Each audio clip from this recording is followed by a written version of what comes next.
Hello and a very great welcome and a lovely, lovely morning from here in Delhi. And as always, hope that each one of you are absolutely fine and cheerful. So, on such note, we start today another accounting standard, that is accounting standard AS5, और ये बेटे बहुत आसान standard है। In fact जितने भी standard है सब आसानी है, मुश्किल तो कोई भी नहीं है। तो इस स्टैंडर्ड का जो ताल्लुक है वो नेट प्रॉफिट और लॉस फॉर द पीरियड का मतलब है जिस पीरियड के लिए हम रिपोर्टिंग कर रहे हैं। करेक्ट। तो इस स्टैंडर्ड का ताल्लुक ऐसे नेट प्रॉफिट और लॉस से है। करेक्ट। फॉर द पीरियड यानी कि जिस पीरियड के लिए आप फाइनेंशियल रिपोर्टिंग कर रहे हैं उस पीरियड के नेट प्रॉफिट और लॉस से रिलेटेड है। फिर प्रायर पीरियड आइटम से रिलेटेड है। प्रायर पीरियड आइटम्स का क्या मतलब होगा वो अभी हम देखेंगे। And changes in accounting estimates and policies, हालांकि एस्टिमेट्स मैंने लिखा नहीं है। स्टैंडर्ड का टाइटल भी चेंजेस इन अकाउंटिंग पॉलिसीज ही है, लेकिन इसमें चेंजेस इन अकाउंटिंग एस्टिमेट्स की बातचीत भी होगी। तो इसका मतलब इस स्टैंडर्ड में बेसिकली ये नाम काफी लंबा चौड़ा इसका टाइटल आपने देखा, नेट प्रॉफिट और loss for the period, prior period items and changes in accounting policy. हालांकि इसमें हमें कई चीजों के बारे में बातचीत करनी होगी।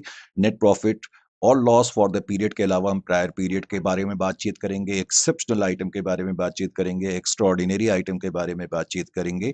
उसके अलावा हम चेंजेस इन अकाउंटिंग एस्टिमेट्स के बारे में भी बातचीत करेंगे और अकाउंटिंग पॉलिसीज के बारे में भी बातचीत करेंगे। और ऑफ कोर्स ये स्टैंडर्ड है तो हमें गाइडेंस देगा कि ये जो तमाम चीजें हैं इनको प्रॉपरली फाइनेंशियल स्टेटमेंट में किस तरीके से प्रेजेंट करना है।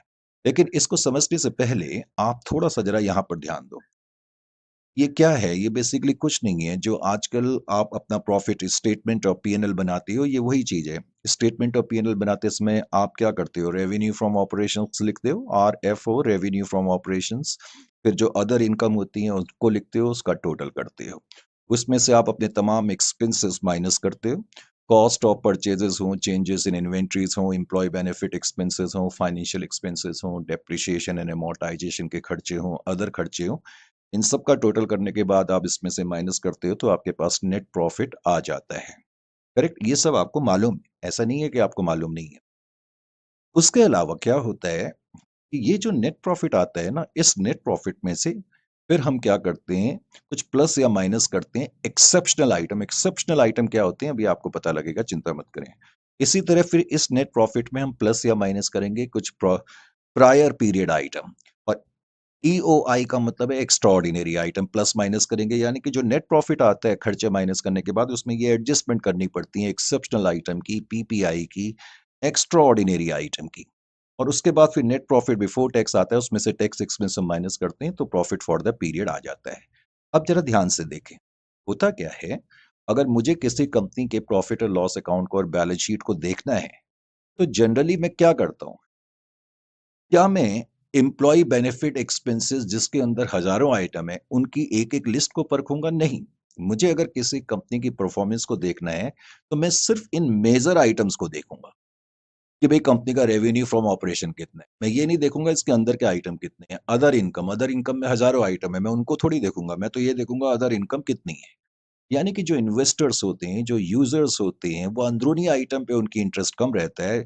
जो सरफेशियल, जो उनके सामने चीजें हैं उसको वो ज्यादा देखते हैं। अब समझना यहाँ पर क्या है सॉरी। जब एक एंटिटी अपनी फाइनेंशियल स्टेटमेंट को प्रिपेयर करती है, और खास तौर से जब स्टेटमेंट और पीएनएल हम बनाते हैं, तो ये जो स्टेटमेंट और पीएनएल में मैंने ये चीजें लिखी है ना, इसको हम बोलते हैं ऑन द फेस। यानी कि जो उनके मुखड़े पर नजर आती हैं, स्टेटमेंट और पीएनएल के चेहरे पर जो चीजें नजर आती हैं ऑन द फेस, ये वो आइटम्स हैं। हालांकि इसके अंदर हजारों आइटम्स हो सकते हैं लेकिन वो ऑन द फेस नजर नहीं आते हैं। Are you getting my point or not? समझ में आया कि नहीं आया जो मैं पॉइंट बताने की कोशिश कर रहा हूँ? हाँ, अगर मुझे अंदरूनी आइटम देखने हैं तो फिर मुझे उनका डिटेल्ड पीएनएल देना देखना पड़ेगा। तो कहना मैं ये चाहता हूँ कि तुम्हें पहले तो मालूम ये होना चाहिए, ये जितने भी आइटम्स हमने लिखे हैं ना, ये हम पीएनएल के फेस पे लिखते हैं, चेहरे पे लिखते हैं। यहाँ फेस पे लिखना, चेहरे पे लिखने का आम बोलचाल की भाषा में मतलब है जो आसानी से लोगों की निगाह में आ जाए। Is it clear to you? ताकि कोई भी पार्टी अगर हमारी फाइनेंशियल इंफॉर्मेशन को देख रही है और वो हमारी परफॉर्मेंस का जायजा लेना चाहती है, तो जितने भी ये मेजर आइटम्स हैं इनके बारे में उनको पता लग जाए और वो अपने डिसीजंस को ले सकें। तो ये एक तो मैंने तुम्हें चीज बताई, क्योंकि बार-बार इस लाइन का हम यूज इस स्टैंडर्ड में करेंगे ऑन द फेस, तो इसलिए तुम्हें ये बात मालूम होनी चाहिए। इस शीट में मैंने इतना ही लिखा है, शीट नंबर 1 है ये। करेक्ट। आइए जी, अब शीट नंबर 2 पे जाते हैं। तो मैं बता ही चुका हूँ कि ये जो स्टैंडर्ड है वो बेसिकली हमें कुछ गाइडेंस देता है किस संबंध में कि आइटम्स को किस तरीके से क्लासिफाई करना है, उनको किस तरीके से डिस्क्लोज करना है। और जब हम खास तौर से अपनी स्टेटमेंट ऑफ पी&एल बनाते हैं, तो स्टेटमेंट ऑफ पी&एल के फेस में कौन से आइटम्स हमें लिखने हैं, तो एक यूनिफॉर्म अप्रोच क्या रहना चाहिए, इस संबंध में ये स्टैंडर्ड हमें कुछ गाइडेंस देगा। The objective of the standard is to prescribe the classification and disclosure of certain items in statement of P&L so that enterprises prepare in present statement of P&L on a uniform basis। यानी कि जितने भी enterprises हैं, जब वो statement of P&L बनाए तो इन्हीं गाइडेंस के आधार पर बनाए ताकि एक दूसरे का कंपैरिजन करा जा सके, उनमें यूनिफॉर्मिटी होनी चाहिए। अब जैसे कि शुरू में भी मैंने कहा कि ये जो स्टैंडर्ड है बड़ा स्टैंडर्ड है और ये इतनी चीजों से डील करता है। एक तो नेट प्रॉफिट और लॉस फॉर द पीरियड, यानी कि जो करंट ईयर का प्रॉफिट और लॉस है, अभी मैंने लिखा भी था ना, नेट प्रॉफिट और लॉस फॉर द पीरियड। एक तो उससे रिलेट करता है, प्रायर पीरियड आइटम से रिलेट करता है, एक्स्ट्राऑर्डिनरी आइटम से रिलेट करता है, चेंजेस इन अकाउंटिंग एस्टिमेट्स को भी इसमें कवर किया गया है, और चेंजेस इन अकाउंटिंग पॉलिसीज। तो नेट प्रॉफिट और लॉस फॉर द पीरियड क्या है? किसी एक पर्टिकुलर अकाउंटिंग पीरियड का जो प्रॉफिट होता है ना, उसके 3 हिस्से होते हैं। एक तो प्रॉफिट फ्रॉम ऑर्डिनरी एक्टिविटीज, यानी कि नॉर्मल बिजनेस एक्टिविटीज।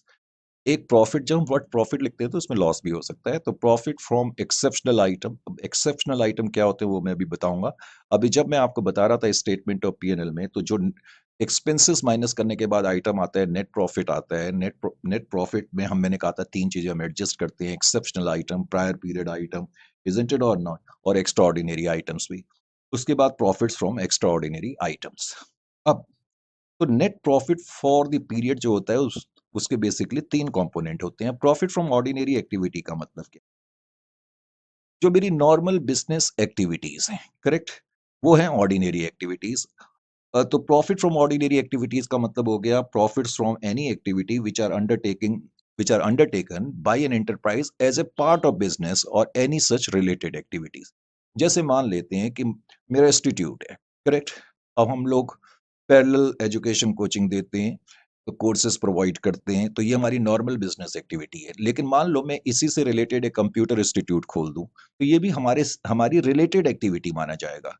तो कोई भी एंटिटी जो प्रॉफिट्स अर्न करती है अपनी नॉर्मल बिजनेस एक्टिविटी से, यानी कि जिसमें जिसमें वो इन्वॉल्व है, एक तो उन एक्टिविटीज से और उन्हीं उन्हीं बिजनेस से रिलेटेड एक्टिविटीज से अगर प्रॉफिट अर्न करा जाता है, तो उसको हम बोलते हैं profits from ordinary activities. Profits from exceptional item क्या है? अब ध्यान से सुनो। Although these items of income and expense are not extraordinary item, ये extraordinary तो नहीं है, yet the nature and the amount of such item is considered relevant for the users of the financial statement। Exceptional मतलब थोड़ा सा हट के। Exceptional बोलते हैं ना, it is an exceptional performance. Cricket commentary आप देखते हो ना, कई बार वो कहता है जब बैट्समैन अच्छा स्कोर मारता है तो इट्स एन एक्सेप्शनल इनिंग कहता है। तो ये एक्सेप्शनल आइटम वो होते हैं जो एक्स्ट्राऑर्डिनरी तो नहीं है, लेकिन फिर भी ये आइटम इन्वेस्टर्स के लिए इंपॉर्टेंट है बिजनेस डिसीजंस लेने के लिए, करेक्ट। देयरफॉर अब ये जो मैंने रेड पेन से लिखा है ना, ये रेड पेन से लिखने का मतलब है कि ये इन आइटम का अकाउंटिंग ट्रीटमेंट है। अगर एक्सेप्शनल आइटम से रिलेटेड कोई भी क्वेश्चन आ जाए तो आपका आंसर यही होगा। There are therefore such items should be presented in the financial statement in such a manner so that their impact on net profit for the period could be clearly perceived। Standard कहता है कि जितने भी exceptional item हैं उसको आप अपनी financial statement के मुखड़े पर दिखाओ, यानी कि इस तरीके से पेश करो, यानी कि उसको अंदर मत दिखाओ। जब कोई पार्टी आपकी फाइनेंशियल स्टेटमेंट को देख रही है, इमीडिएटली उसकी निगाहों में ये आइटम आ जाना चाहिए। Therefore such item should be presented in the financial statement in such a manner so that there impact, कि उनका क्या प्रभाव पड़ रहा है on the net profit for the period, could be clearly perceived, यानी कि वो आसानी से परखा जा सके। तो स्टैंडर्ड ये कहते हैं कि इन आइटम को हम फाइनेंशियल स्टेटमेंट में इस तरीके से प्रदर्शित करें कि उनका प्रभाव करंट ईयर के नेट प्रॉफिट पर किस तरीके से पड़ रहा है। यूजर्स इस बात को आसानी से परसीव कर सकें, समझ सकें, परख भी सकें। अब कौन कौन से इसके आइटम एग्जाम्पल्स हैं? Write down of inventories to net realisable value. मान लेते हैं हमने इन्वेंट्री की कॉस्ट लिखी है 5 लाख पर, लेकिन उसकी रियलाइजेबल वैल्यू केवल 1 लाख है। तो मैं 5 लाख से 4 5 लाख की जो फिगर है उसको 4 लाख से कम करूंगा। जब मैं इन्वेंट्री को 4 लाख से कम करूँगा तो ये नुकसान हो गया, इसको पी&एल में डेबिट तो करूँगा ना। तो ये राइट डाउन ऑफ इन्वेंटरीज जो माना जाएगा, ये एक्सेप्शनल आइटम माना जाएगा। इसको हम एक्सेप्शनल आइटम मानेंगे और इसको हम अपने मुखड़े पर दिखाएंगे, या अपने मुखड़े पर नहीं, इसका मतलब स्टेटमेंट ऑफ पी&एल के मुखड़े पर दिखाएंगे, ताकि जो पार्टीज हमारी फाइनेंशियल परफॉर्मेंस को परख रही हैं उनको इस बात को समझने में थोड़ा सा आसानी हो कि हमारा जो नेट प्रॉफिट कम या ज्यादा है वो किन वजहों से है। करेक्ट। इसी तरीके से अगर कोई एंटिटी डिस्पोज करती है अपनी प्रॉपर्टी, प्लांट एंड इक्विपमेंट को, सेल ऑफ मशीनरी, तुम लोग इसको बड़ी आसानी से लेते थे, लेकिन ये एक्सेप्शनल आइटम है। कोई आए दिन हम अपनी मशीनरी थोड़ी बेचते हैं, या आए दिन हम अपनी इन्वेंट्री को थोड़ी कम करते हैं। इसी तरह अगर मैंने अपनी लॉन्ग टर्म इन्वेस्टमेंट बेची, तो ये रोज रोज थोड़ी हम अपनी इन्वेस्टमेंट को बेचते हैं। साल में कभी बार, 2 साल में एक बार कभी हम बेचते हैं इन्वेस्टमेंट को। तो ये सब एक्सेप्शनल आइटम है। इसी तरह legislative changes having retrospective applications, कभी कभी गवर्नमेंट की वजह से कुछ चेंजेस आ जाते हैं। करेक्ट। उन चेंजेस की वजह से भी हमारे प्रॉफिट और लॉस अकाउंट में कुछ फर्क पड़ता है। जैसे मान लो गवर्नमेंट ने एक लॉ पास करा कि आप अपने एम्प्लॉयज को पिछले 10 साल का बोनस दो। अब हम तो करंट ईयर में हैं, गवर्नमेंट कहती है पिछले 10 साल का बोनस, तो इसका मतलब करंट ईयर में पिछले 10 साल का बोनस मुझे देना पड़ेगा। तो स्टैंडर्ड इसीलिए कहता है कि इस इंफॉर्मेशन को आप अपने प्रॉफिट और लॉस अकाउंट के फेस पर लिखें, नहीं तो आपका प्रॉफिट तो ड्रेस्टिकली कम हो जाएगा। लेकिन लोगों की समझ में आना चाहिए कि ये प्रॉफिट एकदम से कम क्यों हुआ। करेक्ट। इसी तरह से लिटिगेशन सेटलमेंट, लिटिगेशन का मतलब होता है कोर्ट वोट में जो केस वेस होते हैं उसकी वजह से मुझे कोई सेटलमेंट करनी पड़ गई इस साल। तो ये सारे एक्सेप्शनल आइटम माने जाते हैं। अब इनसे रिलेटेड कोई भी क्वेश्चन आ जाए तो you should be in a position to do that question. Suppose मैं तुम्हें एक क्वेश्चन दे दूं, ABC limited wrote down inventories by ₹5 lakh, तो क्या आंसर? सबसे पहले तो पॉइंट नंबर 1 में आप लिखोगे कि it is a case related to accounting standard AS5।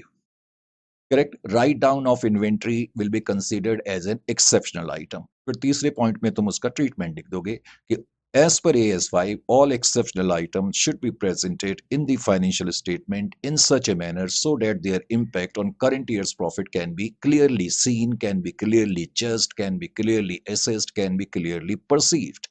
इस तरीके से, यानी कि इनसे रिलेटेड कोई भी क्वेश्चन आ जाए कि एबीसी लिमिटेड ने अपनी मशीनरी बेची, एबीसी लिमिटेड ने अपनी इन्वेस्टमेंट बेची। करेक्ट। तो इस तरीके का कोई भी क्वेश्चन आए तो उसका आंसर ये होगा। तो एक्सेप्शनल आइटम का ट्रीटमेंट आपको मालूम चल जाना चाहिए। फिर है एक्स्ट्राऑर्डिनरी आइटम। अब एक्स्ट्राऑर्डिनरी आइटम क्या होते हैं? ये आइटम या एक्टिविटीज वो होते हैं जो कि अनयूजुअल हैं, एबनॉर्मल भी हैं और अनयूजुअल भी हैं। Correct.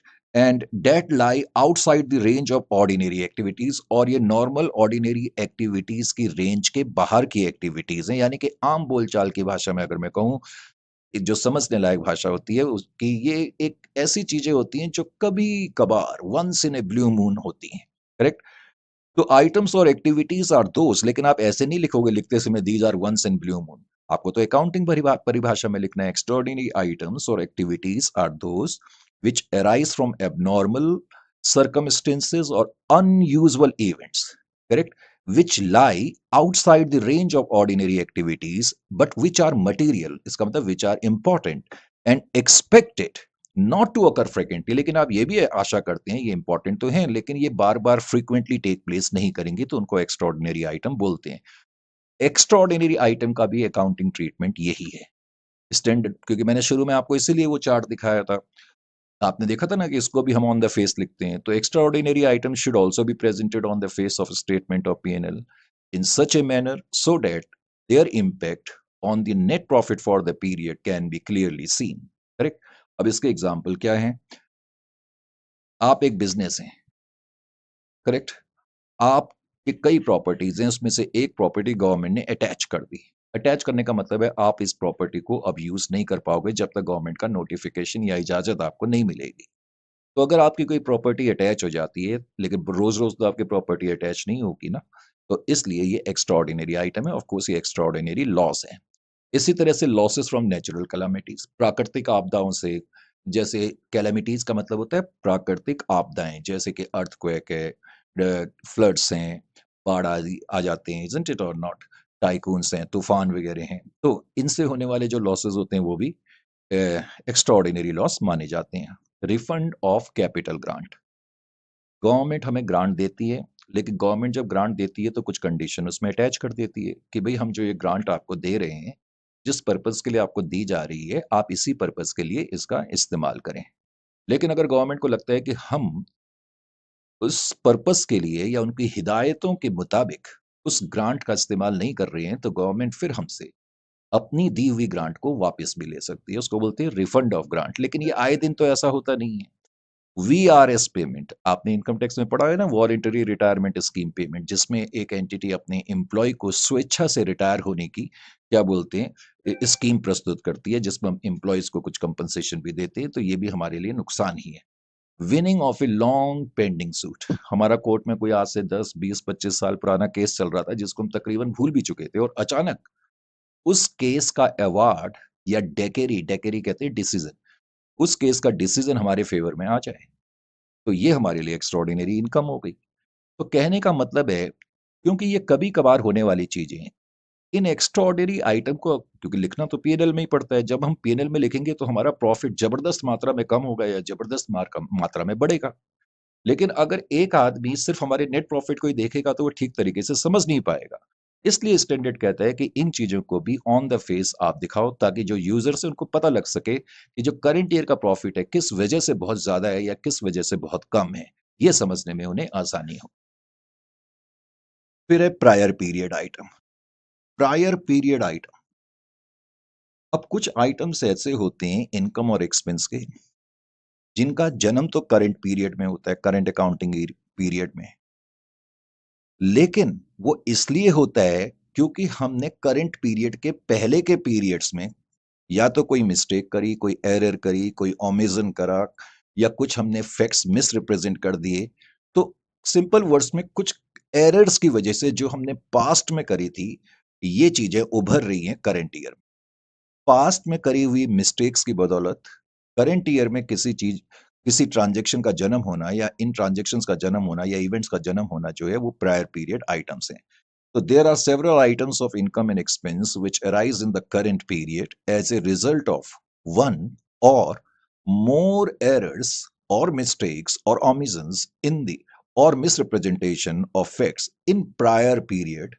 Then such items are called as PPI, that is prior period profits, prior period items, sorry. पीप अब इसका भी ट्रीटमेंट वही है, यानी कि तीनों चीजों का ट्रीटमेंट बिल्कुल सेम है। एक्सेप्शनल आइटम का हमने देख ही लिया, एक्स्ट्रॉर्डिनरी आइटम्स को हम देख चुके हैं, और पीपीआई का भी, कि इन आइटम्स को भी फाइनेंशियल स्टेटमेंट के मुखड़े पर हमें दिखाना चाहिए ताकि उनका प्रभाव करंट ईयर के प्रॉफिट पर क्या पड़ रहा है ये आसानी से समझा जा सके। मान लेते हैं आपका करंट ईयर 1/4/2021 से स्टार्ट हो रहा है और 31/3/22 को खत्म हो रहा है। ये आपका करंट अकाउंटिंग पीरियड है। ये करंट ईयर के पहले का पीरियड है और ये भी करंट अकाउंट के पहले का पीरियड, करेक्ट? मान लेते हैं इस साल यानी कि करंट ईयर से 2 साल पहले, आज से 2 साल पहले 19 और 20 में आपके यहाँ कैश की हेरा-फेरी हुई, कैश एम्बेज़लमेंट। एम्बेज़लमेंट का मतलब होता है हेरा-फेरी करना, चोरी करना। वैसे वो चोरी करना ही हो गया, लेकिन चोरी में और एम्बेज़लमेंट में थोड़ा-सा फ़र्क होता है। तो कैश स्टील नहीं हुआ, कैश का एम्बेज़लमेंट कर दिया, हेरा-फेरी कर दी। लेकिन बात तो एक ही है।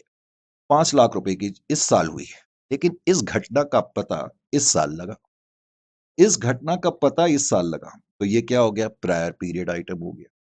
इसी तरीके से क्या हुआ कि पिछले साल आपने प्रोविजन फॉर टैक्स बनाया था। आप लोग मुझसे ज़्यादा बेहतर जानते हैं, इनकम टैक्स में आप पढ़ते हैं कि एक कंपनी को जब टैक्स इस साल पे करना है तो प्रोविजन तो वो इसी साल बनाएगी ना। तो एक कंपनी ने प्रोविजन फॉर टैक्स बनाया ये सोच करके 5 लाख का कि हमारी टैक्स लायबिलिटी इस साल की 5 लाख या उसके आसपास बैठेगी। अब एग्जैक्ट कई बार नहीं हम एस्टिमेट कर पाते हैं। तो पिछले साल हमने टैक्स लायबिलिटी के लिए प्रोविजन 5 लाख का बनाया, लेकिन हकीकत में लायबिलिटी इस साल की जो आई वो 5 लाख नहीं आई, वो आई 6 लाख की। तो ये टेक्निकली इसको एरर तो कहना गलत बोलेंगे, लेकिन यहाँ हमारी थोड़ी-सी मिस्टेक रह गई, करेक्ट असेसमेंट रॉन्ग रह गई। लेकिन बात यही है, ये भी प्रायर पीरियड आइटम माना जाएगा। Is it clear to you or not? बात समझ में आ गई? तो ये प्रायर पीरियड आइटम के एग्ज़ाम्पल है। अब सपोज़ इन्हीं से रिलेटेड मैं आपको एक क्वेश्चन दे दूँ, correct? Cash embezzlement of 5 lakh which took place in 1920 detected in current year. कि एक कैश एम्बेजलमेंट जो 19 और 20 में हुआ उसका पता इस साल लगा। तो तुम्हारा आंसर क्या होगा? Point number 1, it is a case related to accounting standard AS5 number 1। Number 2, फिर आपने प्रायर पीरियड आइटम के बारे में लिखा जो मैंने आप बताया था। Prior period item refers to items of such income and expense, correct, which arise in the current year due to some errors or mistakes done in the earlier years। फिर तुमने उसका ट्रीटमेंट लिखा कि such all prior period items must be reflected in the financial statements in such a manner so that their impacts on the current year's profit can be easily visualized। ये आपका answer होगा। तो कोई भी question prior period item से रिलेटेड आ जाए, एक्सेप्शनल आइटम से रिलेटेड आ जाए, एक्स्ट्रॉर्डिनरी आइटम से रिलेटेड आ जाए, तो अब आपको उसका आंसर मालूम होना चाहिए। Changes in accounting estimates as a result of the uncertainties in business, many financial items are measured without precision, rather on an estimation basis। जाहिर है बिजनेस में अनसर्टेनिटीज होती हैं, हजारों अनसर्टेनिटी होती हैं।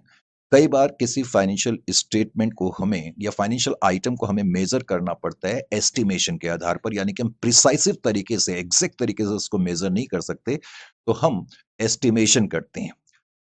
अब एस्टिमेशन क्या है? ये एक जजमेंट है।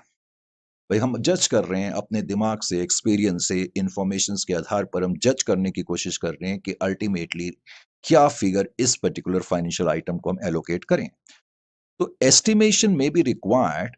अब एस्टिमेशंस खास तौर से जरूरत पड़ती है जब आप बैड डेट्स के लिए प्रोविजन बनाते हैं, या इन्वेंट्री के ऑब्सोलिसेंस के लिए प्रोविजन बनाते हैं, करेक्ट, या डेप्रिसिएशन की यूजफुल लाइफ के लिए। आज मैंने कोई एसेट खरीदा, अब कितने साल ये मेरे को काम में देगा, तो मैं एस्टिमेट ही तो करूंगा। मैं एग्जैक्टली थोड़ी बता सकता हूँ कि कितने साल काम करेगा। हो सकता है 4 साल ही करे, जबकि मैंने एस्टिमेशन 10 साल का रखा हो। तो बहुत सारे फाइनेंशियल आइटम्स होते हैं जहां हम एस्टिमेशंस बनाते हैं। पहले तो ये मालूम होना चाहिए। अब जाहिर सी चीज है, क्योंकि एस्टिमेशन जो होते हैं वो समय पर बेस्ड होते हैं, समय चेंज होता है तो उसको हमें रिवाइज करना पड़ता है। तो एन एस्टिमेट में हैव टू बी रिवाइज्ड, क्योंकि चेंजेस हो सकते हैं सर्कमस्टेंसेस में। जिन सर्कमस्टेंसेस के आधार पर हमने वो प्रोविजन बनाए थे, तो या वो एस्टिमेशंस बनाए थे, जब उन आधारों में चेंज आएगा तो हमें अपने एस्टिमेशंस को चेंज करना पड़ता है। अब अगर मैं अपने एस्टिमेट को चेंज करूंगा, the effect of change in accounting estimate should be included in the determination of net profit और लॉस, करेक्ट। अब मैंने एस्टिमेट चेंज करा। मान लो पहले मैंने सोचा था कि हम 5% का प्रोविजन फॉर डाउटफुल डेब्ट्स बनाएंगे, या हम बना रहे थे पहले। अचानक इस साल मुझे लगा कि नहीं, 5% की नहीं, अब हमें 10% के प्रोविजन की जरूरत है। ये क्या है? चेंज इन एस्टिमेट है। तो जब हम चेंज इन एस्टिमेट में फर्क लाएंगे तो जाहिर है इस साल में ज्यादा प्रोविजन बनाऊंगा तो मेरा करंट ईयर के प्रॉफिट पर फर्क पड़ेगा। तो इसीलिए ये कहा गया है कि the effect of change in accounting estimate should be included in the determination of net profit और loss in the period of change. तो जिस साल आप चेंज लाएंगे उस साल के प्रॉफिट और लॉस में आप इसको रिफ्लेक्ट करेंगे, और ना सिर्फ इस साल, क्योंकि अब अगले साल भी आपको 10% ही प्रोविजन बनाना है, तो अगले साल के भी आप प्रॉफिट और लॉस अकाउंट में उसी फिगर पर लिखेंगे। Change in estimate of bad debts is recognized immediately and it affects only the current period, correct. अब जैसे बैड डेट्स में चेंजेस हैं तो ये तो करंट पीरियड को ही अफेक्ट करेगा, लेकिन अगर मान लो मैं यूजफुल लाइफ में चेंज लाया तो ये करंट पीरियड को भी अफेक्ट करेगा, बाद के पीरियड को भी अफेक्ट करेगा, करेक्ट। तो स्टैंडर्ड कहता है कि जो एक तो जिस साल आप चेंज लाए उस साल के प्रॉफिट और लॉस अकाउंट में आपको वो प्रदर्शित करनी पड़ेगी फिगर, चाहे वो नफा हो चाहे नुकसान हो। और उसके अलावा आप अपने नोट्स में नेचर के बारे में बताएंगे कि किस चीज के लिए ये एस्टिमेट था, फिर उसके अमाउंट के बारे में भी बताएंगे। तो ये चीजें आपको डिस्क्लोज भी करनी पड़ती हैं। एस्टिमेशन के बारे में आपको ये मालूम होना चाहिए। Changes in accounting policy, a change in accounting policy should be made only if the adoption of a different accounting policy is required by statute, correct? Or for compliances of an accounting standard, or if it is considered that by adopting this accounting policy, we can make the financial statement far better or in a far fairer manner। Simple words में change in accounting policy में बदलाव तब लाना चाहिए, वैसे तो बदलाव लाना ही नहीं चाहिए। जहां तक हो सके प्रत्येक वर्ष आपकी अकाउंटिंग पॉलिसी यूनिफॉर्म हो, लेकिन कभी कभी बदलाव लाने जरूरी हो जाते हैं। खास तौर से अगर स्टैच्यू, स्टैच्यू का मतलब लॉ में कोई चेंज आ जाए, या किसी स्टैंडर्ड के किसी प्रोविजन में चेंज आ जाए तो उसको कंप्लाई करने के लिए हमें चेंज लाना पड़ेगा, या फिर जब हमें लगता है कि अकाउंटिंग पॉलिसी में बदलाव ला करके हम फाइनेंशियल स्टेटमेंट को और बेहतर तरीके से प्रस्तुत कर सकते हैं, तो ऐसी सिचुएशन में भी फिर हमें अपनी पॉलिसी को चेंज करना चाहिए। अब जब हम अकाउंटिंग पॉलिसी में कोई चेंज लाते हैं और वो मटेरियल है, इम्पोर्टेंट है, तो उसको हमें डिस्क्लोज भी करना चाहिए। उस पॉलिसी को अपना करके किस तरीके का चेंज आया, करेक्ट? तो वो हमें अपने फाइनेंशियल स्टेटमेंट में प्रेजेंट करना पड़ेगा। Besides nature of change and effect should be disclosed by way of notes, और उसका किस तरीके का वो चेंज है और उसके क्या प्रभाव पड़ सकते हैं, तो उनको हमें अपने नोट्स में दिखाना पड़ेगा।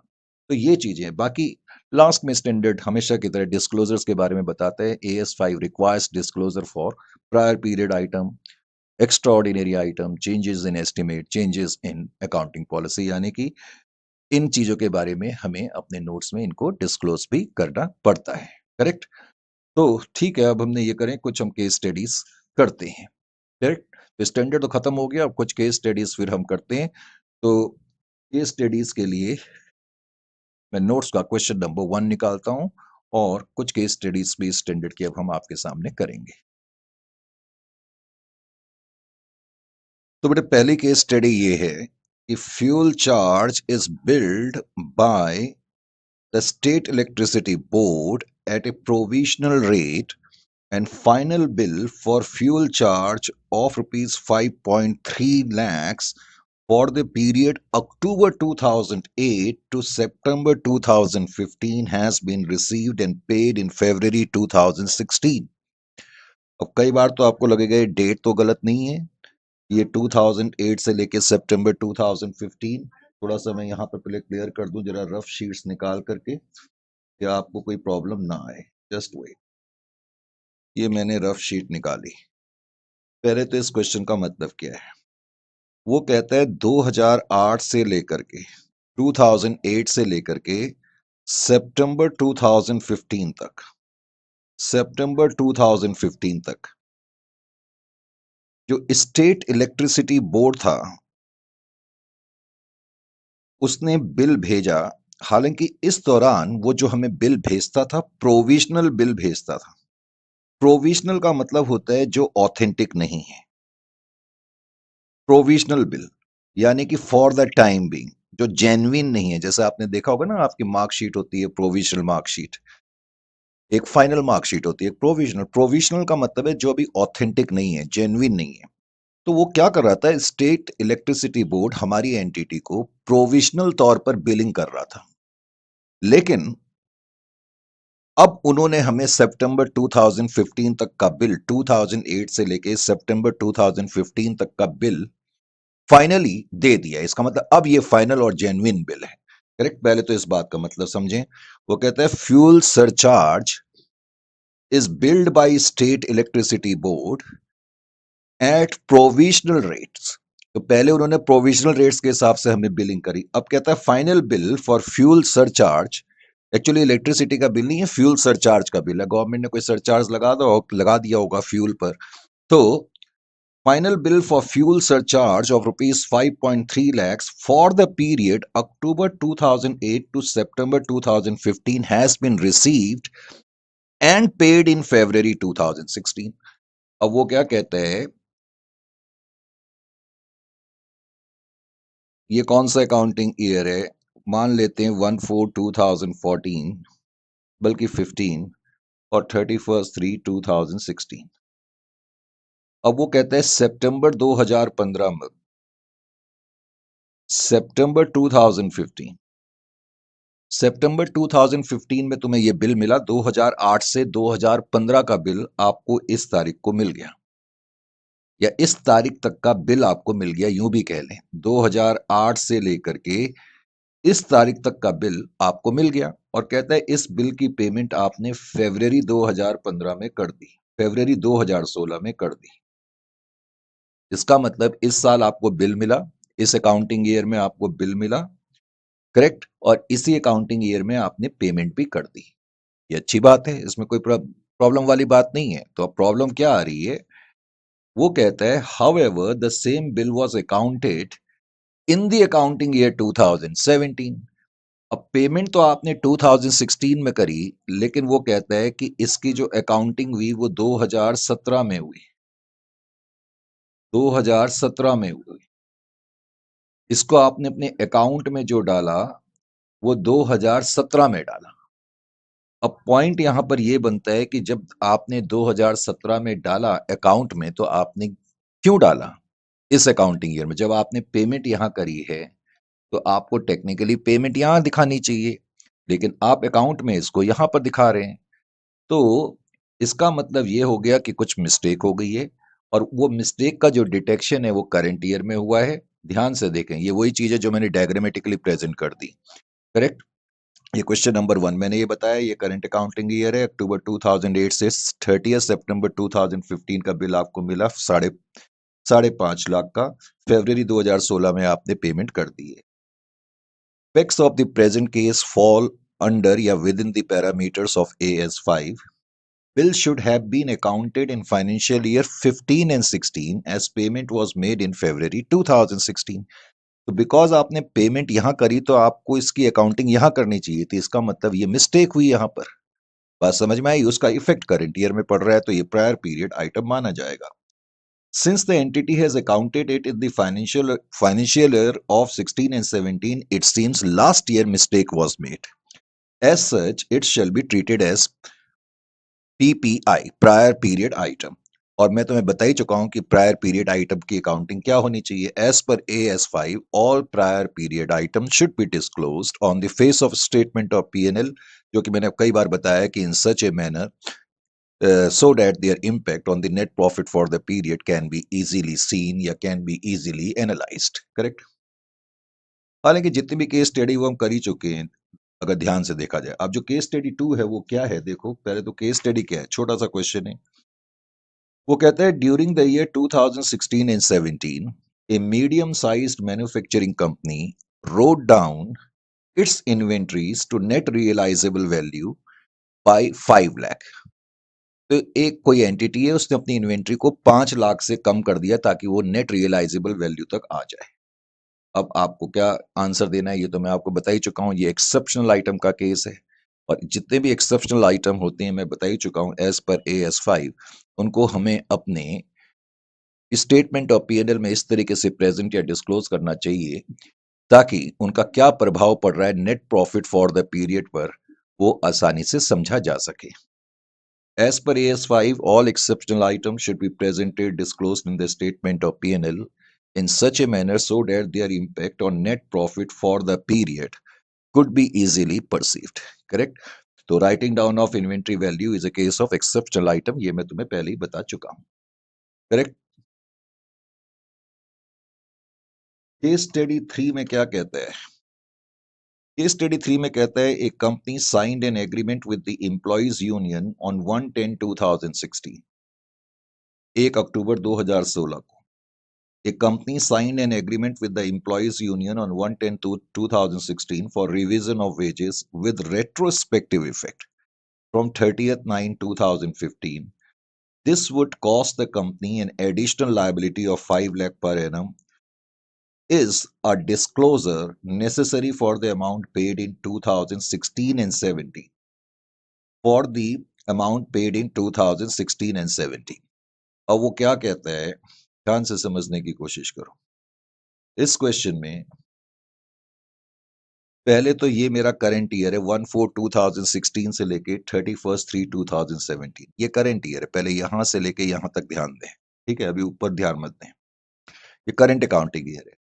इस अकाउंटिंग ईयर में 1 अक्टूबर को 1/10 को रिवीजन ऑफ वेजेस हुआ। रिवीजन मतलब वेजेस को रिवाइज करा गया, पहले तो नंबर 1। अगर हम वेजेस को रिवाइज करते तब भी कोई प्रॉब्लम नहीं थी। हमने वेजेस को रिवीजन तो करा, करेक्ट, लेकिन इस तारीख को ये डिसीजन तो लिया कि वेजेस रिवाइज होंगी, लेकिन ये जो वेज रिवीजन इफेक्ट में आएगा। डिसीजन तो हमने यहां लिया कि हम आपकी वेजेस अब बढ़ा देंगे, लेकिन ये इफेक्टिव कहां से हो रहा है? 30 सितंबर से हो रहा है। ये समझने की कोशिश करें। वो कहते हैं कि हम आपको बढ़ी हुई वेजेस देंगे, वेजेस आपकी रिवाइज कर रहे हैं, अब आपको ज्यादा वेजेस मिलेंगी, लेकिन हम इस तारीख से इसको इफेक्ट में लाएंगे, 30/9/2015 से। अब 30/9/2015 से लेके 1 अक्टूबर 2016 तक कितना टाइम पीरियड हो गया, पहले तो ये देखना पड़ेगा। करेक्ट? यानी कि यहाँ के इतने महीने और यहाँ के इतने महीने अगर हम मिला दें तो ये तकरीबन तकरीबन हो जाएंगे 11 महीने। अब जितने भी महीने हो, 11 हो 12 महीने हो, उसको छोड़ो। पॉइंट क्या है, जब हमने वेज रिवीजन करा, करेक्ट, एम्प्लॉय के साथ मिलकर के जब हमने वेज रिवीजन करा, तो उससे क्या हो गया, अब हमें इस साल वर्कर्स को ज्यादा वेजेस देनी पड़ेंगी। और उसने लिखा ही है, जिसकी वजह से एक एडिशनल लायबिलिटी आ गई 5 लाख की। जनरली जब वेजेस का रिवीजन होता है तो डिसीजन तो आज होता है, लेकिन वो इफेक्ट में पास से आता है। इसका मतलब यहां से लेकर के यहां तक अब आपको बढ़ी हुई वेजेस मिलेंगी। अब प्रॉब्लम ये है, सपोज एक व्यक्ति की सैलरी पहले 40,000 थी, अब हम वेज रिवीजन की वजह से उसकी सैलरी 50,000 हो गई, तो इसका मतलब उसको इन महीनों में, इन महीनों में, इन महीनों में, इन महीनों में, इन महीनों में और इवन इन महीनों तक 50-50,000 के हिसाब से सैलरी मिलनी चाहिए थी, पर सैलरी बिकॉज ये महीने तो गुजर चुके हैं, तो हमने तो उसको 50-50,000 के हिसाब से सैलरी दी नहीं है, जिसकी वजह से हमारी वेजेस बढ़ जाएंगी। तो इसका मतलब है, जब वेज रिवीजन होता है रेट्रोस्पेक्टिवली, तो उससे क्या होगा, अब मुझे इस तारीख को कुछ मुझे पिछली जो सैलरीज बढ़ गई है उनको भी अधिक मात्रा में पे करना पड़ेगा, जिससे मेरे पर एडिशनल लायबिलिटी आ जाएगी। अब लेकिन समझना क्या है, क्योंकि मैंने आपसे कहा हुआ है, अगर किसी घटना का संबंध पास से हो और वो करंट ईयर में उसका इफेक्ट पड़ रहा हो, तो हम उसको प्रायर पीरियड आइटम लेते तो हैं, लेकिन मैंने ये बताया है कि वो जो घटना होनी चाहिए वो किसी एरर की वजह से होनी चाहिए। ये यहाँ कोई एरर या कोई मिस्टेक नहीं है, यहाँ हमने कोई गलती नहीं करी है इस साल, क्योंकि एग्रीमेंट यहाँ पर हुआ है कि इन महीनों से लेकर के यहाँ तक अब हम आपको और आगे भी फ्यूचर में बढ़ी हुई वेजेस देंगे। लेकिन यहाँ ये जो इफेक्ट आ रहा है, ये किसी मिस्टेक या किसी एरर से नहीं आ रहा, इसलिए वेज रिवीजन को प्रायर पीरियड आइटम नहीं माना जाएगा। पहले तो ये समझ में आना चाहिए। तो case falls with in the vicinity of AS5, यानी कि ये AS5 के दायरे में आएगा। Additional liability on account of revision of wages retrospectively is not a prior period item as no error or mistake was involve. यहाँ कोई mistake थोड़ी थी जिसकी वजह से क्या होती है, एडिशनल लायबिलिटी देनी पड़ रही है। तो such expense is neither extra ordinary item या कोई एक्सेप्शनल आइटम भी नहीं है, तो ये नॉर्मल ऑर्डिनरी आइटम है। However as per AS5, when item with in the statement of P&L from ordinary activity, correct, वैसे ये ऑर्डिनरी आइटम है, उसमें कोई डाउट नहीं है। लेकिन स्टैंडर्ड ये भी कहता है, अगर ऑर्डिनरी आइटम में भी किसी आइटम का साइज या नेचर, करेक्ट, थोड़ा सा इंपॉर्टेंट हो, तो फिर हमें उसको थोड़ा अलग से दिखा देना चाहिए। However, as per AS5, when an item within the statement of P&L from ordinary activities of such nature or size that it is considered as relevant for the users of the financial statement, then it should be disclosed separately. तो जैसे मैं इस साल अपना statement of P&L बनाऊं, तो मैं उसमें लिख सकता हूं वेजेस और प्लस मैं उसमें अलग से भी लिख सकता हूं additional liability for wages due to wage revision. तो उससे जो यूजर है उसकी समझ में आ जाएगा कि हाँ भाई, ये जो वेज बिल इस साल आया है, ये इसमें पिछले साल की बढ़ी हुई वेजेस भी शामिल है, तो इसलिए उसको अलग से दिखाना चाहिए। Is it clear to you? लेकिन समझना ये है कि ये प्रायर पीरियड आइटम नहीं है। करेक्ट? केस स्टडी 4 भी वैसे मैं तुम्हें करा ही चुका हूं, ये सब केस स्टडी तुम खुद ही कर सकते हो ऑनेस्टली स्पीकिंग, क्योंकि हम इतने डीपली इतना करा है। वैसे इसमें कहता है केस स्टडी 4 में, the company finds that inventory sheets of 31/3/2016 did not include 2 pages containing details of inventory worth rupees 14.5 lakhs. How will you deal with the for how will you deal with the matters for the year ended 31st March 2017? अब इसमें क्या है, वो कहता है जब current accounting year खत्म हुआ 31/3/2016 को, तो सिंपल वर्ड्स में इन्वेंट्री हमने, वो कहता है इन्वेंट्री शीट के 2 पेजेस जिनका कि टोटल कितना था, 14.5 या जो भी था, 14.5 ही था शायद, 14.5, तो वो 2 पेजेस हमने कंसीडर नहीं करे, हम भूल गए, गलती हो गई। वैसे डायरेक्टली इनडायरेक्टली इससे क्या होगा कि जब इस साल यानी कि इस साल के एंड में जब मैंने इन्वेंट्री वैल्यूएशन करा तो इसका मतलब वो इन्वेंट्री 14.5 लाख से कम हो गई, यानी कि मिस्टेक तो हो गई क्योंकि 2 पेजेस मैंने कंसीडर नहीं करे, तो इसका मतलब 14,50,000 से जो इन्वेंट्री है यहाँ की इस तारीख की वो कम है। और वो कहता है कि इसका लेकिन पता जो है वो करंट ईयर में लगा, 16 और 17 में लगा इसका पता। वो ये कहता है, तो ज़ाहिर है कि प्रायर पीरियड आइटम है, इसमें कोई डाउट नहीं है। जो चीज़ मैंने बताई वही मैंने यहाँ पर लिख भी दी। 31/3/2016 को 14.50 लाख की इन्वेंट्री है, 2 पेजेस ऑफ इन्वेंट्री हमने कंसीडर नहीं करे। तो पहले तो ये केस AS5 से रिलेट करता है। Non inclusion of inventory sheets with value of 14.5 lakhs in the financials of 15 and 16 correct is a prior period item। इसमें तो कोई डाउट ही नहीं है। पहले तो it is an error and it is detected in 16 and 17, so therefore it is a case of prior period item। फिर तुम prior period item के बारे में वही चीज लिख दोगे। As per AS5, all prior period items must be reflected in the statement of P&L in such a manner so that their impact on the current year's net profit can be easily seen। फिर उसके बाद मैंने जो एक case study करी है, मैंने fifth और सिक्स इसलिए नहीं करी है, वैसे तो फिफ्थ में बता दूं ये केस स्टडी तुम AS1 से रिलेटेड ज्यादा है बजाय AS5 के, लेकिन फिर भी क्योंकि AS5 में भी अकाउंटिंग पॉलिसीज के बारे में बात करते हैं, AS1 में भी हम अकाउंटिंग पॉलिसीज के बारे में बात करते हैं। कहता है explain the following will constitute A change in accounting policy. क्या ये अकाउंटिंग पॉलिसी में चेंज माना जाएगा? Introduction of a formal retirement gratuity scheme bye an employer in place of ad hoc ex gratia payment to the employees। अभी तक क्या हो रहा था, सिंपल वर्ड्स में ये एंटिटी क्या करती थी, अपने एम्प्लॉयज को एड हॉक का मतलब होता है टेम्परेरी बेस पर, एड हॉक जो परमानेंट नहीं है। एक्स ग्रेशिया का मतलब है जब ये रिटायर होते थे तो आउट ऑफ ग्रेटिट्यूड हम इनको कुछ पेमेंट देते थे, एक्स ग्रेशिया पेमेंट बोलते हैं इसको। वो कहता है कि एक एंटिटी ने क्या करा, अब उन्होंने एक फॉर्मल रिटायरमेंट स्कीम अब बनाई है, लेकिन पहले वो क्या करते थे, ad hoc ex gratia payment अपने एम्प्लॉय को देते थे जब वो रिटायर होता था। बिकॉज पहले ये एड हॉक पेमेंट देते थे जो टेम्परेरी मानी जाएंगी, जो परमानेंट नहीं है। इसका मतलब देखा जाए तो पहले इनकी जो ये पॉलिसी थी रिटायरमेंट के टाइम के लिए, वो कोई पॉलिसी थी नहीं क्योंकि ये तो एक टेम्परेरी अरेंजमेंट था, करेक्ट। लेकिन अब इसके स्थान पर उन्होंने डिसाइड करा कि हम एक फॉर्मल रिटायरमेंट पॉलिसी लेकर के आए। टेक्निकली ये चेंज इन पॉलिसी नहीं माना जाएगा क्योंकि यहां पहले कोई पॉलिसी टेक्निकली थी नहीं, परमानेंट पॉलिसी कोई थी नहीं, वो तो एक टेम्परेरी क्या बोलते हैं अरेंजमेंट था। एडहॉक का मतलब भी होता है टेम्परेरी। तो जब भी अकाउंट्स में हम एक नई पॉलिसी को लाते हैं वो चेंज इन पॉलिसी नहीं माना जाता, इसलिए जो फॉर्मल रिटायरमेंट पॉलिसी हम लेकर के आए हैं that will not be considered as change in accounting policy. इसी तरह यहां पर सिक्स में भी यही है, explain whether the following constitute a change in accounting policy or not। Management decided to pay pension to those employees who have retired after completing 5 years of service in the organization। Such employees will get a pension of 20,000 per month। Earlier there was no such scheme of pension।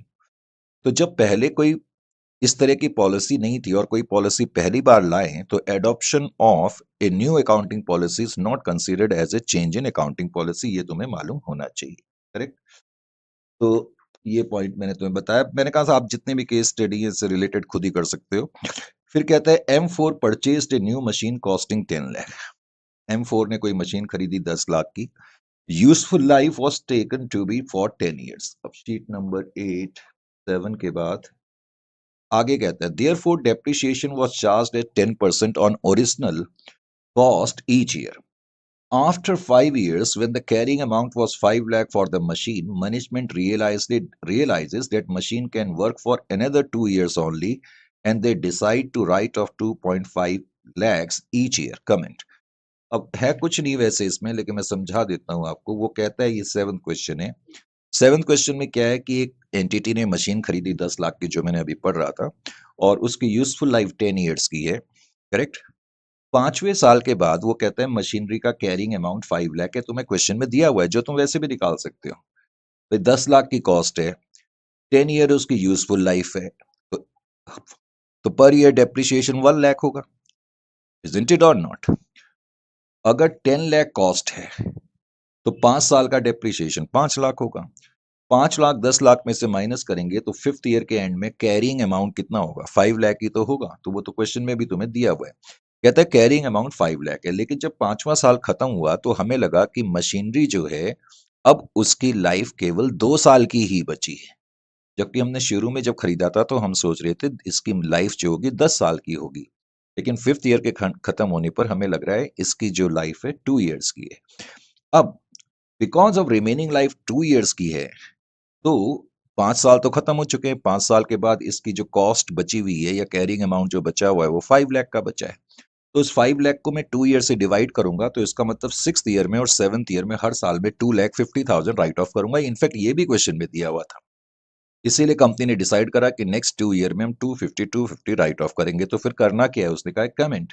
Comment ये है कि it is a case of change in estimate. ये change in estimate का case है, क्योंकि जब भी useful life में हम चेंजेस लाते हैं तो it becomes a case of what we call change in estimate. फिर चेंज इन एस्टिमेट के बारे में जो मैंने आपको लिखाया था वही आपको लिखना है, जो कि मैं पहले भी बता चुका हूँ। चेंज इन एस्टिमेट में मैंने बताया था कि अगर change in statement current year को ही इफेक्ट करेगा तो उसको हम करंट ईयर में ही डिस्क्लोज करेंगे, लेकिन अगर वो आगे भी इफेक्ट करता है तो तब भी हम उसको डिस्क्लोज करते हैं। हालांकि मैं एक बार पढ़ भी देता हूँ। एज पर AS10 कहाँ चला गया, sorry, this is a case of, कौन सा क्वेश्चन था? This is not a case of prior period item, rather it is a case of change in accounting estimate, and change in accounting estimate must be disclosed, correct?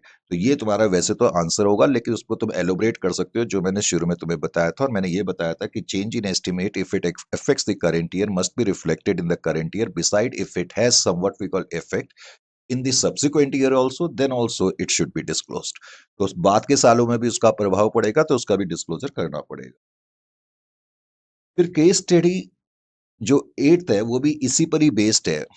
जैसे ये machinery 10 lakh की है, useful life इसकी 10 years की है, correct? और fifth year के खत्म होने पर क्या हुआ? अब की बार मैनेजमेंट ने डेप्रिसिएशन फिफ्थ ईयर का कंप्यूट करा, फिफ्थ ईयर का, in the fifth year, correct, in the fifth year के लिए डेप्रिसिएशन मैनेजमेंट ने 60,000 का कंप्यूट कर दिया इंस्टेड ऑफ 1 लाख, जबकि उनको करना चाहिए था 1 लाख।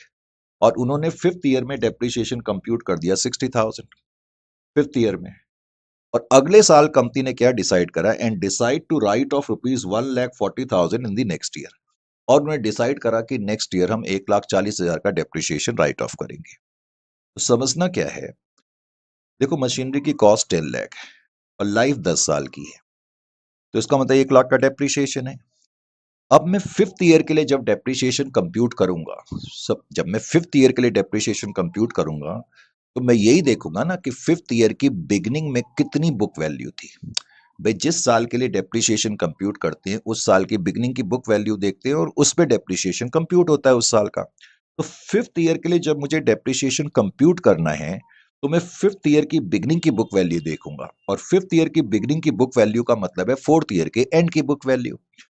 10 लाख मशीनरी की कॉस्ट है, 4 साल का डेप्रिसिएशन 1 लाख, 1 लाख, 1 लाख, 1 लाख, 4 लाख आएगा। इसका मतलब फिफ्थ ईयर की बिगनिंग में या फोर्थ ईयर के एंड में बुक वैल्यू 6 लाख की थी। अब अकाउंटेंट को होश नहीं रहा तो उसने गलती से 10% डेप्रिसिएशन इसका कंप्यूट कर लिया, शायद इसीलिए उन्होंने 60,000 का डेप्रिसिएशन चार्ज कर दिया। अकाउंटेंट भूल गया कि हम तो 1 लाख का डेप्रिसिएशन हमें चार्ज करना था ओरिजिनल कॉस्ट पे। तो क्या उसने डेप्रिसिएशन फिफ्थ ईयर का 60,000 चार्ज कर दिया, जबकि करना चाहिए था 1 लाख। इसका मतलब इस साल डेप्रिसिएशन 40,000 से कम चार्ज हुआ। भाई, 1 लाख करना चाहिए था डेप्रिसिएशन और हमने 60,000 ही चार्ज करा, तो इसका मतलब फिफ्थ ईयर में हमने 40,000 से डेप्रिसिएशन कम चार्ज करा ना। अब हम फिफ्थ ईयर में अब उसके नेक्स्ट ईयर में हम आ गए। फिफ्थ ईयर के खत्म होने के बाद नेक्स्ट ईयर सिक्स्थ ईयर होगा। तो कंपनी ने सोचा सिक्स्थ ईयर का डेप्रिसिएशन 1 लाख आएगा, क्योंकि अगर मैं हर साल डेप्रिसिएशन 1 लाख लूं तो हर साल का डेप्रिसिएशन 1 लाख आएगा। तो कंपनी ने सोचा पिछले साल हमने 40,000 कम चार्ज करे थे, हम इस साल अब 1,40,000 चार्ज कर देते हैं। तो गलत नहीं है, लेकिन फर्क ये है कि अब की बार जब मैं स्टेटमेंट ऑफ पीएनएल बनाऊंगा तो स्टेटमेंट ऑफ पीएनएल में करंट ईयर का डेप्रिसिएशन 1 लाख माना जाएगा और 40,000 का डेप्रिसिएशन प्रायर पीरियड आइटम माना जाएगा। करेक्ट, क्योंकि जो 40,000 का डेप्रिसिएशन है वो एरर की वजह से हुआ है, तो 40,000 will be treated as prior period item. ये तुम्हें मालूम होना चाहिए। केस स्टडी 8 में ये चीजें। उसके बाद केस स्टडी 9 में कहता है कि sale of scrap item adjusted against the miscellaneous expenditure. अब इसमें है कुछ नहीं। वो कहता है कि हमने क्या करा, हमने इस साल कुछ सेल करा, scrap sale, sale of scrap, और कहता है इसको हमने अलग से दिखाने की बजाय हमने क्या करा, हमने जब मिसलेनियस एक्सपेंडिचर है उसी में से सेल ऑफ स्क्रैप माइनस कर दी, यानी कि सेल ऑफ स्क्रैप को हमने मिसलेनियस एक्सपेंडिचर के अगेंस्ट एडजस्ट कर दिया। जबकि स्टैंडर्ड कहता है जो आइटम्स हैं स्टेटमेंट ऑफ पीएनएल के, जहां तक हो सके उनको सेपरेटली अलग अलग दिखाना चाहिए। करेक्ट, स्पेशली अगर उनका साइज और नेचर जो है वो इंपॉर्टेंट है।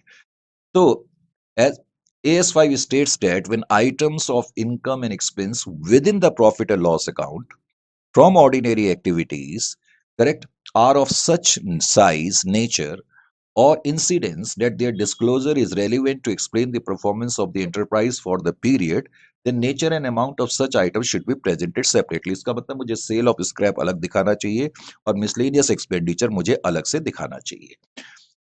यही आंसर इस क्वेश्चन के लिए भी होगा। वो कहता है insurance claim of 5 lakh recovered stands included under miscellaneous income.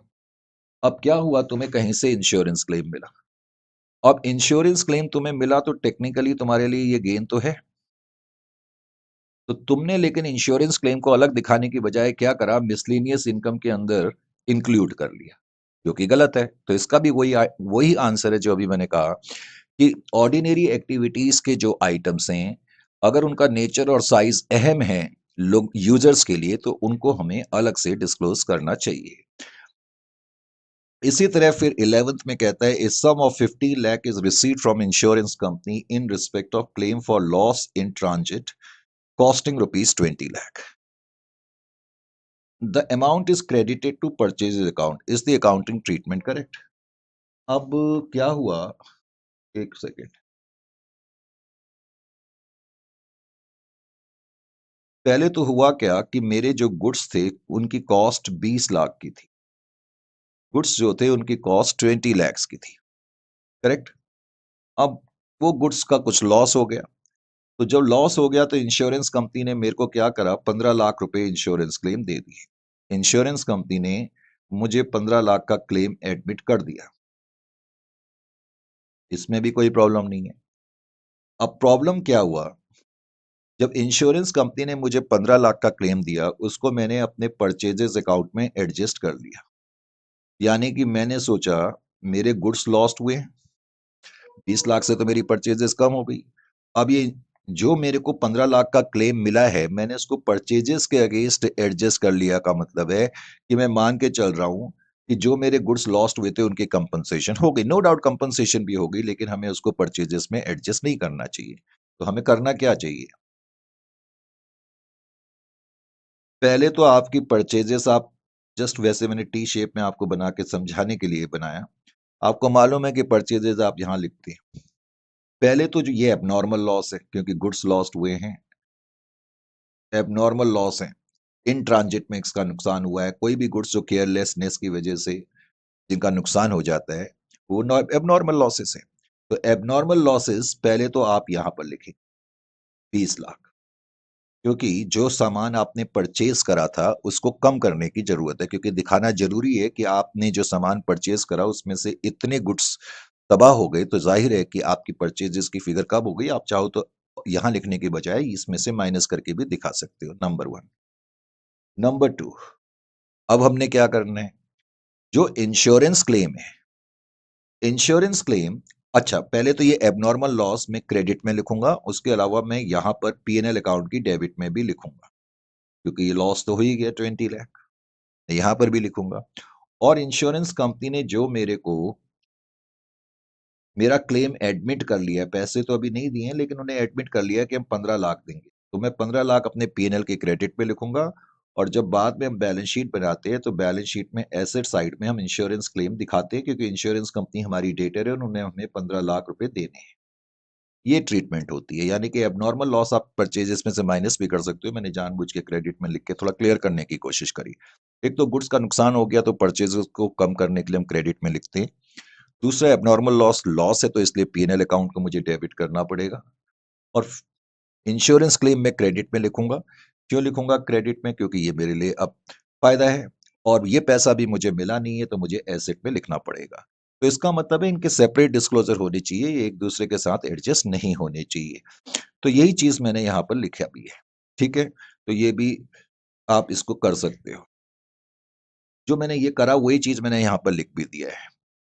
उसके बाद फिर कहता है a loss of 2 lakh on account of embezzlement of cash. ये मैंने आपको पहले ही बताया था कि ये प्रायर पीरियड आइटम है, और प्रायर पीरियड आइटम की जो डेफिनेशन मैंने आपको लिखाई है वो आप यहाँ पर लिख देंगे कि जितने भी प्रायर पीरियड आइटम्स हैं उनको हमें पी&एल अकाउंट में इस तरीके से प्रदर्शित करना चाहिए कि क्या प्रभाव उसका पड़ रहा है करंट ईयर के प्रॉफिट्स पर, वो आराम से परिलक्षित हो सके और उसको समझने में आसानी हो।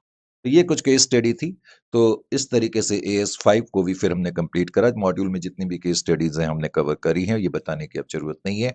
ठीक है, फिर नेक्स्ट क्लास में आपसे मुलाकात होगी। नेक्स्ट क्लास का मतलब है जब नेक्स्ट सेशन में आपसे मुलाकात होगी तो किसी नए स्टैंडर्ड के साथ होगी। तो गुड बाय।